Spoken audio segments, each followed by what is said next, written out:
अन्या रुद्र की बाहों में बड़े गौर से उसकी बातें सुन रही थी। उसके अंदर बेचैनी सवाल भी थे जिसके जवाब आज रुद्र देने वाला था।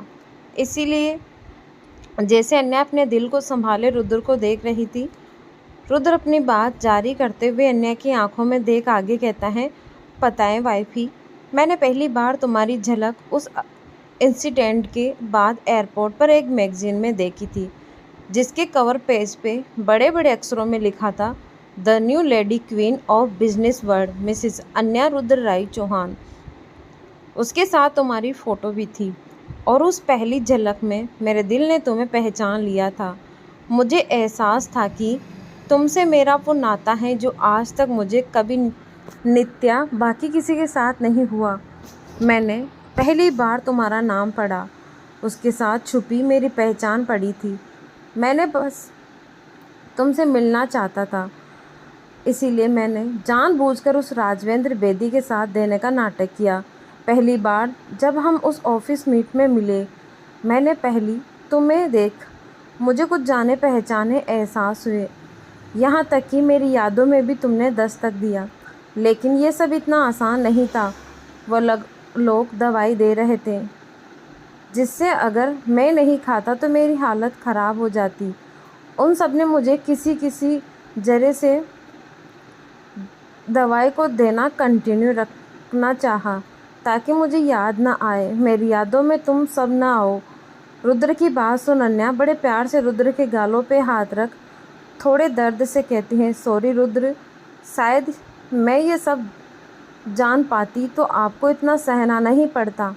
आपके जाने के बाद तो मेरी दुनिया ही पलट गई थी। मुझे तो खुद होश नहीं था। शायद रुद्रांश न रहता तो मैं जिंदा ही न रहती। सॉरी। अन्य इतना ही कहते हैं कि रुद्र उसके होठ पर अपनी उंगली रख उसे चुप करवाते हुए कहता है, सी वाइफी, तुम्हें सॉरी बोलने की ज़रूरत नहीं है क्योंकि शायद मुझसे ज़्यादा तुमने अकेले सफ़र किया है। मैं तो 2.5 सालों तक आराम से सो रहा था। वो तुम थी जिसने खुद को भुलाकर मेरी फैमिली को संभाला। आज जब सबके मुंह से उन बीते सालों की तुम्हारी कुर्बानी सुनता हूँ ना, तो सच में एक तरफ दर्द भी होता है तो एक तरफ एक प्राउड खुशी होती है। मेरे ना होने पर भी तुमने मुझसे बेहतर सब संभाला है। अगर मैं न आता तो भी। रुद्र आगे कुछ कहता है कि अन्या सुबकते हुए उसके सीने से लगते हुए कहती है, ऐसे कैसे नहीं आते रुद्र, इतना मांगा था आपको भगवान से, पुकारा था, सुननी ही थी। आपको पता है, मैंने जब आपकी पहली बार देखा था तो मुझे यकीन ही नहीं हुआ था। उस राजवेंद्र बेदी को तो मैं छोड़ूंगी नहीं। आपको मुझसे दूर रखने के लिए वो इतना गिर गया। आपकी पहचान बदल दी, आपको बदल दिया। रुद्र अन्या की बात सुनते हुए उसके माथे पर हाथ फेर उसे संभाले कहता है, वाइफी, उनसे भले ही कितना कुछ किया लेकिन हमें मिलाने से नहीं रोक पाया। पता है, तुमने रुद्रांश से, दादाजी से, सबसे मिलने के बाद मुझे जो अपना सा एहसास हुआ था वो मेरे लिए काफ़ी था मानने के लिए कि वो मेरे अपने हैं। उस रात अनजाने में मेरा वहाँ आना भी मेरे दिल की ख्वाहिश थी। उस रात भी तुम्हारे आंसू मुझे उस तरह चुभ रहे थे। मैं तुमसे उस वक्त ही सब कह देना चाहता था जो फील कर रहा था, बट कहीं कह नहीं पाया क्योंकि मैं उलझा हुआ था। फिर मंदिर में माँ की पूजा के लिए आना, मेरी यादों में एक नया पन्ना खुला। उस वक्त तुम्हारा आना और अपने दुश्मनों के जवाब देना, मुझे सब देखा देखा लगा। और उस दिन जब ब्लास्ट हुआ था तब जैसे मेरी यादों के सारे पन्ने खुल गए थे। मुझसे पल सारी बातें, सारी हकीकत का एहसास हुआ। मेरी यादें उस दिन साफ हो चुकी थी। ये सुन अन्या आश्चर्य से अपना सिर उठाकर रुद्र से थोड़ा दूर होते हुए उसे देख कहती है, क्या उस दिन, तब से लेकर अब तक आपने मुझसे कुछ कहा क्यों नहीं? हम कितनी बार मिले, आपने मुझे एक हिंट तक नहीं दिया। क्यों रुद्र, मेरे इंतज़ार को आपने लंबा इंतज़ार क्यों बनाया? आप वापस क्यों नहीं आए और अब तक चुप क्यों हैं? रुद्र अन्या के सवाल सुन रुद्र कुछ सोचता हुआ अन्या के हाथों को अपने हाथों में लिए बड़े गंभीर स्वर में कहता है, दादाजी की वजह से। ये सुन अन्या हैरान नज़रों से रुद्र को देख कहती है, दादाजी की वजह से मतलब? रुद्र के दिग्विजय जी के नाम लेने की वजह से अन्या कन्फ्यूज सी हो गई थी। जैसे रुद्र अन्या की आंखों में अच्छे से समझ रहा था। वहीं दूसरी तरफ अभय का होटल। अभय सुहाना को लिए अपने पर्सनल स्वीट में आता है और उसे बेड पर आराम से लेटा देता है।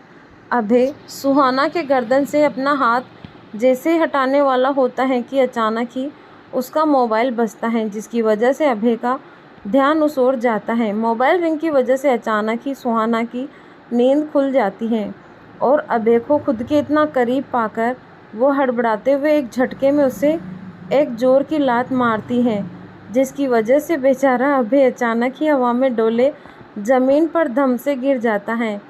बेचारा को तो एक पल ये तक समझ नहीं आया कि अचानक उसके साथ हुआ क्या, लेकिन जल्द ही कमर पे दर्द के एहसास में वो होश में आया। सामने देखता है तो सुहाना गुस्से में उसे घूर रही थी। ये देख अभय की भौहें तन जाती हैं। वो खड़ा होते हुए सुहाना से गुस्से में कहता है, पागल हो गई हो या नींद में तुम्हें दौरे पड़ते हैं? लात क्यों मारती हो मुझे? ऐसे कौन करता है? सुहाना अभय की बात सुन पास वाला लैंप उठाकर उस पर बरसते हुए जैसे कहते हैं, पागल मैं नहीं आप हो गई हो। एक मासूम लड़की को अपने केबिन में ज़बरदस्ती बंद करते हो और फिर उसका नींद में फ़ायदा उठाने की कोशिश करते हो। अब तो मैं आप पे रियल वाला केस करूँगी, जो आप जैसे लोफर पर लगता है सारे करूँगी। सुहाना की बात सुन अभय की आंखें छोटी हो जाती हैं। वो सुहाना को घूरता हुआ कहता है, मिस पहले अपनी नज़रों को ठीक करो। मैं तुम्हें लोफर दिखाई देता हूँ? और किसका फ़ायदा और किस बात का फ़ायदा? तुम मैं ऐसा है क्या सिवाय परेशानियों के? जब से मिली हो कोई ना कोई मुसीबत बनी फिरी हो। अभय अपनी बात कहे अपना सिर पकड़ते हुए अपना टाई लूज़ करता है कि सुहाना गुस्से में आए उस लैंप को उस पर बरसते हुए कहती है, मैं मुसीबत तो आप मेरी ज़िंदगी में ग्रहण हो।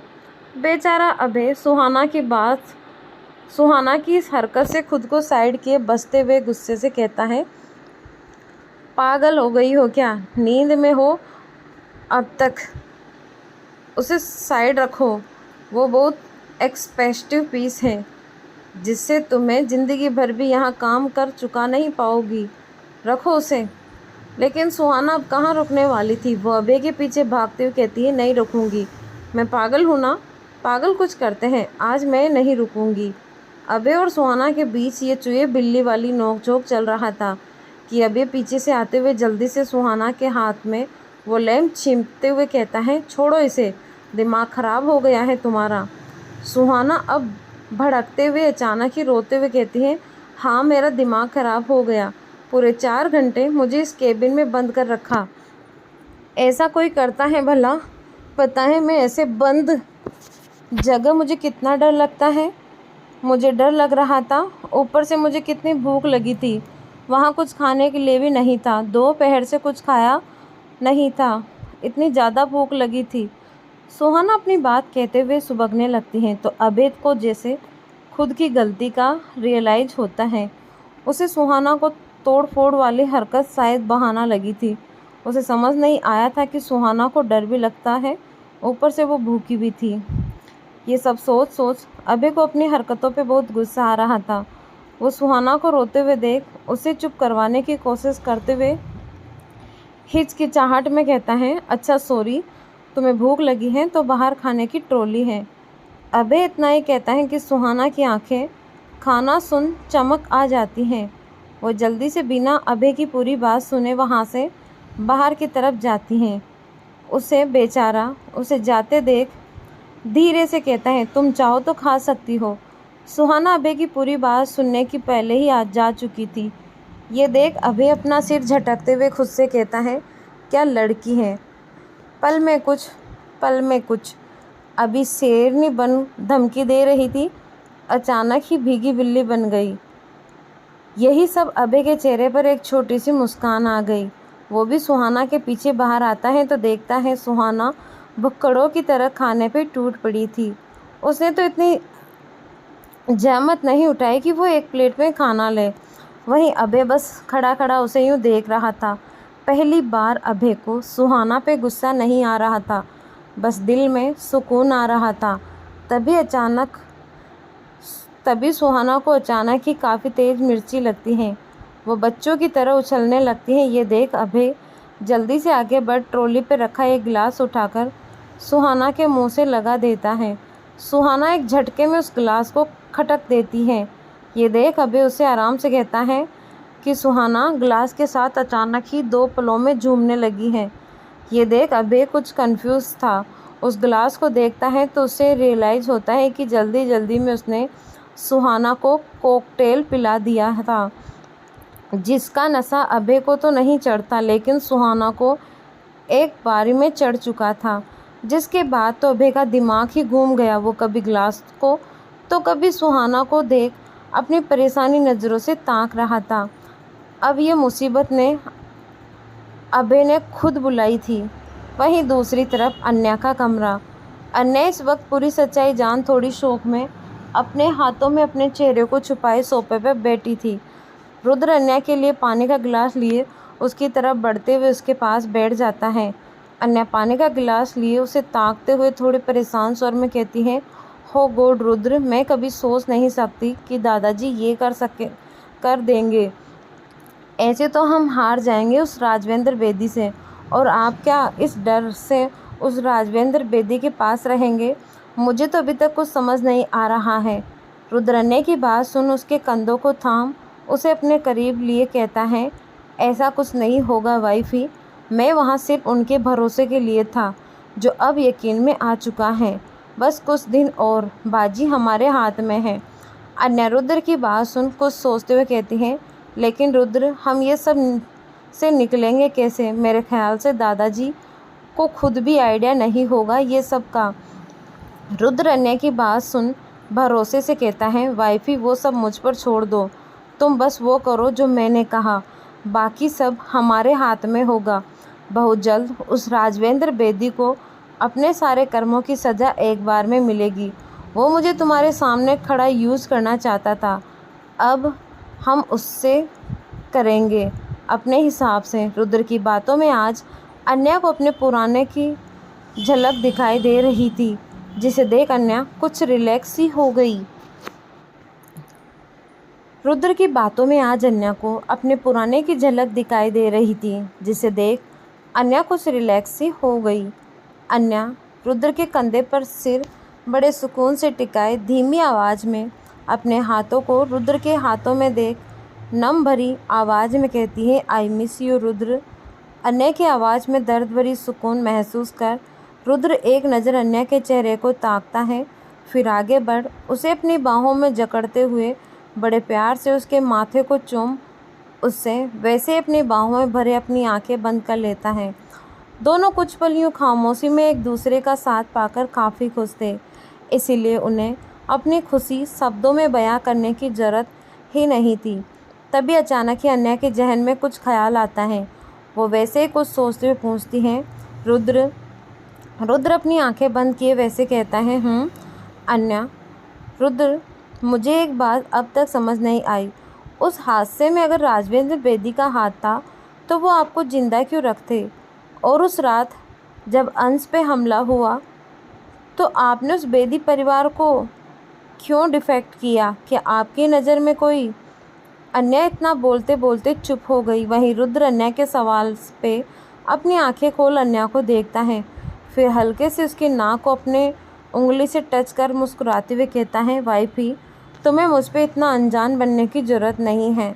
मैं जानता हूँ तुम्हें बहुत कुछ की खबर है। तुम्हें ये भी पता है कि कोई है उस बेदी परिवार के अलावा जो मेरी जान लेना चाहता है, ये जानना चाहता है कि मैं असली रुद्र राय चौहान हूँ कि नहीं।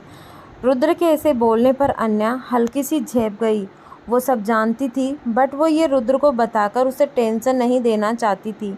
बट यहाँ बाजी ऐसी थी कि दोनों पति पत्नी एक पर एक थे, दोनों को दोनों की खबर थी और दोनों एक दूसरे की हर चाल से वाकिफ़ थे।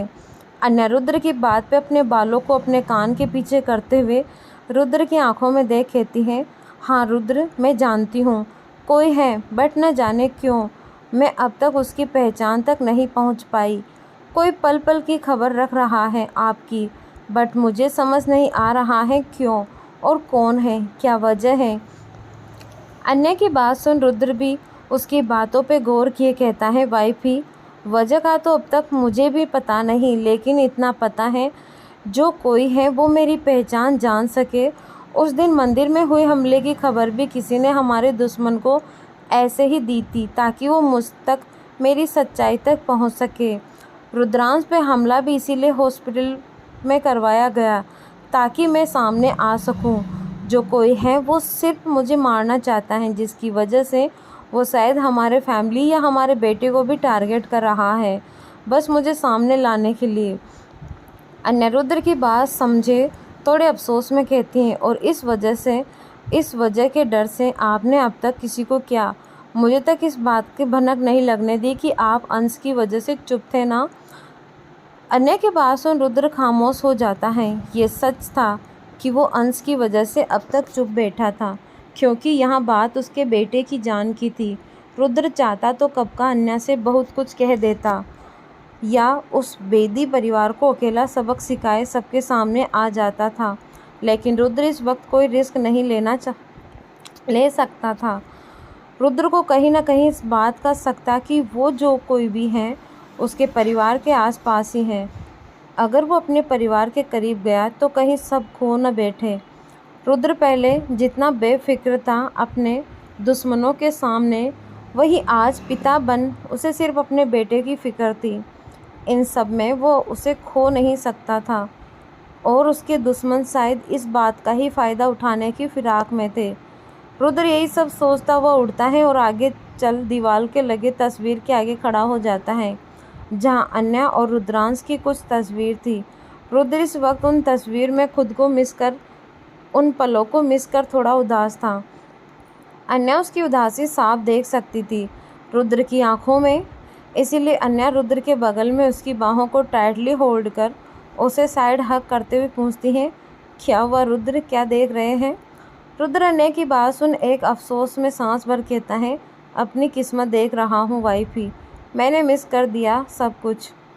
अन्या को रुद्र का ये उदास चेहरा देख अच्छा नहीं लग रहा था, इसीलिए वो उसके आगे आते हुए उसके करीब होती हैं और उसके चेहरे को अपने हाथों में थाम खुद की तरफ करते हुए कहती हैं, क्या मिस किया रुद्र, आपने कुछ मिस नहीं किया। हमारा बेटा अब तक छोटा है और बहुत शैतान भी है, तो आप अब भी उसके साथ सारे पल जी सकते हैं।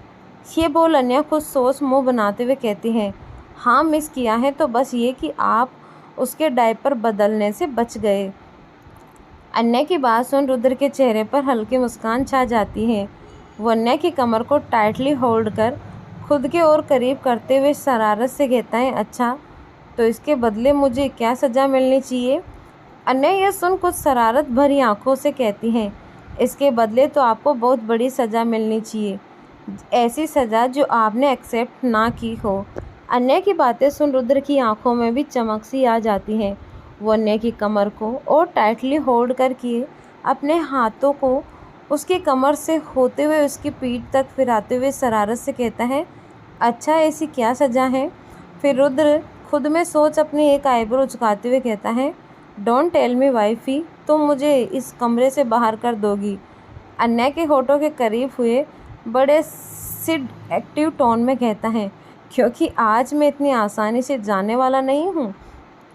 अन्या उसकी बात सुन मुस्कुराते हुए उसके कंधे पर हाथ रख उसके बालों पे हाथ फिराते हुए उसे खुद और करीब करते हुए कहती है, जाने देने के मूड में भी कौन है, मैं तो आज बहक जाने के मूड में हूँ। अन्या अपनी बात कहते ही अचानक ही रुद्र के होठों पे अपने होठ रख देती हैं और काफ़ी पैसिनेट से उसे किस करने लगती है। रुद्र तो अपनी बीवी का ये पहला देख थोड़ा शौक रह गया, पर वो भी जल्द ही इन पलों में मदहोश हुए अन्या को काफ़ी पैसिनेट किस करने लगा था। दोनों एक दूसरे में जैसे डूब से रहे थे। अन्या की उंगलियां बार बार रुद्र के बालों को यूं सहला रही थी जैसे वो उससे ही खुद से समेटने को बेकरार हो। दोनों एक दूसरे के होठों में यूं उलझे हैं कि दोनों किसी भी सुध की अब खबर नहीं थी। रुद्र के दिल में तो अन्य की वो किस उनके पहले प्यार भरे जैसी थी। हर चुवन में उसे वही एक नया सा एहसास होता था। अन्य का एक टच ही उसके हर बार बेकाबू करने के लिए काफ़ी था। कितने लंबे इंतजार के बाद दोनों को एक दूसरे के होना ये पल नसीब हुए थे। रुद्र अपने बेकाबू में डूबे एक झटके में अन्य को हवा में उठाता है। अन्य भी रुद्र के कमर के आसपास अपने पैरों को मजबूती से जकड़े उससे अब भी इंसिडेंट किस में मदहोश थी। दोनों की सांसें इस वक्त अपने उनके धड़कनों से भी तेज चल रही थी। रुद्र अन्य के होठों से हट उसके गर्दन पे अपने होठ चला रहा था। रुद्र में एक हाथ अन्य की कलाई पे फिसल रहे थे जिससे अन्य की मदहोशी उसके सिर हाँकों पे थी। दोनों पल मदहोश हुए एक दूसरे को प्यार कर रहे थे। रुद्र अन्य को वैसे किस करते हुए उसके होठ तक फासला तय करते हुए बेड तक ले जाता है और एक झटके में रुद्र अन्य को वैसे ही बेड पर गिराता हुआ अपनी किस जारी रखता है कि तभी अन्य के मुंह से एक आह निकलती है। आउच! ये सुन रुद्र अचानक ही रुक अन्य को देखने लगता है तो उसके चेहरे पर कुछ पल थे।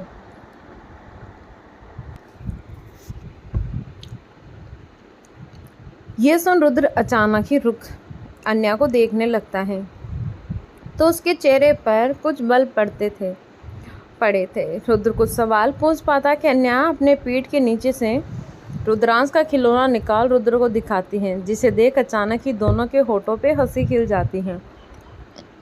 रुद्र अन्य के बगल में लेट जाता है तो अन्य अपना सिर अपने हाथों पे टिका रुद्र को देख हंसते हुए कहती हैं, मैंने कहा था ना रुद्र, आपका बेटा आप पे गया है, एक नंबर का जलकूकड़ा है आपकी तरह। खुद ना सही उसका खिलौना ही सही। रुद्र अन्य की बात सुन उसकी तरफ देख कहता है, अच्छा सिर्फ मेरा बेटा? अन्य रुद्र की बात सुन कुछ सोचते हुए कहते हैं, नहीं मेरा भी है, बट हरकतें बिल्कुल आप पे गई हैं। चाहे जिद में हो या शिकायतों में हो या शैतानी में, सब आप पे गई हैं। रुद्र अन्य की बात सुनते उसे घूरता हुआ कहता है, अच्छा सारी बुरी चीज़ें मुझ पे गई हैं और तुम पे क्या गई हैं? अन्य मुझ पे उसकी क्यूटनेस, स्वीटनेस, चार्मिंग और लुक्स मुझ पे गए हैं। रुद्र अन्य की बात सुन अपनी आईब्रो थानते हुए अन्य को खुद के करीब करते हुए कहता है, अच्छा ज़रा चेक करने दो, कहाँ है स्वीटनेस? इतना बोल रुद्र अन्य को दोबारा किस करने को होता है कि अन्य उसकी बाहों को चकमा दे उससे दूर होते हुए कहते हैं, रहने दीजिए रुद्र, ज़्यादा मीठा आपकी उम्र वालों को सूट नहीं करता। इतना बोल अन्य बड़े एटीट्यूड लुक दिए बेड से उठने को होती है कि रुद्र उसका हाथ पकड़ थोड़े चिढ़े हुए टोन, थोड़े कड़क भाव में कहता है, मेरी उम्र से क्या मतलब है? मैं अभी 30 साल का हूँ और बिल्कुल फिट हूँ। अन्य रुद्र की बात सुन हंसते हुए कहती है, 30 के आप 4 साल पहले थे रुद्र, अब आप 4 साल के बच्चे के बाप हैं। अन्य के ऐसे बोलने पे रुद्र अन्य को घूरते हुए कुछ सोच अन्य के हाथों को खुद के करीब खींच शरारत से कहता है, वाइफी अगर तुम्हें मेरी फिटनेस पे डाउट है तो मैं अभी क्लियर कर देता हूँ। अभी तो सिर्फ एक बच्चे का फादर हूँ, अभी तो मेरे बाकी हैं। रुद्र की बात सुन अन्य की आंखें चौड़ी हो गई। यूँ रुद्र को धक्का देते हुए कहते हैं, बाकी को आप बाकी रहने दीजिए, पहले एक तो संभाल लीजिए। और वैसे भी आप यहाँ क्या कर रहे हैं? आपको वापस नहीं जाना? कहीं नकली बीवी ने आपको ढूंढा तो आपकी चोरी नहीं पकड़ी जाएंगी। रुद्र अन्य की बात सुन थोड़े बेफिक्र अंदाज में बेड पर पसरते हुए कहता है, वाइफी तुम अपना चेकअप करा लो, क्योंकि दुनिया की कोई भी बीवी अपने पति को इतनी रात में अपने किसी दूसरे के पास जाने नहीं देंगी, और तुम यहाँ भेजने पर तुली हो। मैं कहीं नहीं जा रहा, क्योंकि ये घर, ये कमरा और ये बीवी तीनों मेरी हैं। और रुद्र राय चौहान अपनी चीज़ आसानी से नहीं छोड़ता। ये बोल रुद्र अन्य को एक टेढ़ी मुस्कान देता है। अन्य रुद्र की बात पे उससे पहले तो घूरती है, फिर खुद में ही मुस्कुरा देती है। अन्या बेड के दूसरे साइड लेटते ही वाली थी कि उसकी नज़र रुद्र पे जाती है, जो इस वक्त वहीं रुद्रांश का खिलौना अपने हाथ में लिए उसे देख रहा था। अन्या जानती थी कि रुद्र रुद्रांश को बहुत मिस कर रहा है। रुद्र ने उसकी बात रखने के लिए अब तक अंश की एक झलक तक नहीं देखी थी। अगर वो चाहता तो अन्या की बात काट सकता था और शायद अन्या उसे रोक नहीं पाती, लेकिन उसने ऐसा नहीं किया। ये सोचकर अन्या उठती है और अपने ड्रेस का गाउन उठा उसे पहनते हुए बाहर जाने लगती है। ये देख अन्या कमरे से बाहर जाने लगती है तो ये देख रुद्र थोड़े असमंजस में उसे देखता है, तो बस अन्या उसे जल्दी आने का इशारा किए वहाँ से निकल जाती हैं। अन्या अपने कदम रुद्रांश के कमरे की तरफ बढ़ा देती हैं, पर वो जैसे ही दरवाज़ा खोलने के लिए अपना हाथ बढ़ाती हैं कि उससे पहले ही कमरे का दरवाज़ा अंदर से खुलता है। ये देख अन्या रुक जाती हैं, तो कमरे से सांची रुद्रांश को अपने गोद में लिए बाहर आ रही थी। अन्या को अपने सामने खड़ा देख सांची थोड़े हैरत स्वर में कहती हैं, अरे भाभी, आप यहाँ इस वक्त, आप सोई नहीं? अन्या सांची की बात सुन मुस्कुराते हुए अंश के माथे पर हाथ फेर कहती हैं, बस सांची सोने ही जा रही थी, वैसे ये सो गया। सांची अंश को देख मुस्कुराते हुए कहती हैं, हाँ भाभी, सो भी गया और मुझे थका भी दिया। आजकल तो इसने नई आदत सीखी है सवाल पूछने की, न जाने इतने बड़े बड़े सवाल लाता कहाँ से हैं इतने छोटे से दिमाग में। अन्या सांची की बात सुन हंस देती है, फिर कुछ सोचते हुए कहने ही वाली थी तो उसे पहले ही सांची खुद कहती है, वो भाभी आज सारा नहीं है ना, तो मैंने सोचा मैं अंश को आज अपने साथ सुला लूँ। अकेले इसे आदत नहीं है ना, और अभी अंश की चोट भी ठीक नहीं हुई है ना, इसीलिए रेहान ने भी कहा कि हम अपने पास सुला लें। सांची की बात सुन अन्या चुप सी हो गई। उसे समझ नहीं आ रहा था कि अब वो सांची को कैसे कहे सांची को कि वो अंश को अपने साथ ले जाना चाहती हैं, वो अंश उसके पिता के पास ले जाना चाहती हैं। सांची की ममता या एक पिता का प्यार, इसमें ही अन्या उलझी हुई थी कि सांची अन्या को गुड नाइट कहे जाने के लिए मुड़ती हैं कि अन्या ये देख हड़बड़ाते हुए कहती है, सांची अन्या की पुकार सुन उसकी तरफ सवालिया निगाहों से देखती हैं, तो अन्या आगे कहती हैं, सांची, अगर तुम्हें बुरा ना लगे तो क्या मैं अंश को अपने साथ सुला सकती हूँ? थोड़ा सोचते हुए कहती हैं, वो क्या है ना, आज मुझे थोड़ा अकेला सा लग रहा है, तो बस मैं चाहती थी कि अंश को अपने साथ अपने कमरे में ले जाना, मैं उसी के लिए आई थी। अन्या की बात सुन सांची एक पल अन्या को देखती है। अन्या का मांगना कहीं से भी गलत नहीं था, पर ना जाने क्यों सांची के दिल को अंदर से अजीब सा लग रहा था। उसकी पकड़ अंश पे थोड़ी कस सी गई थी।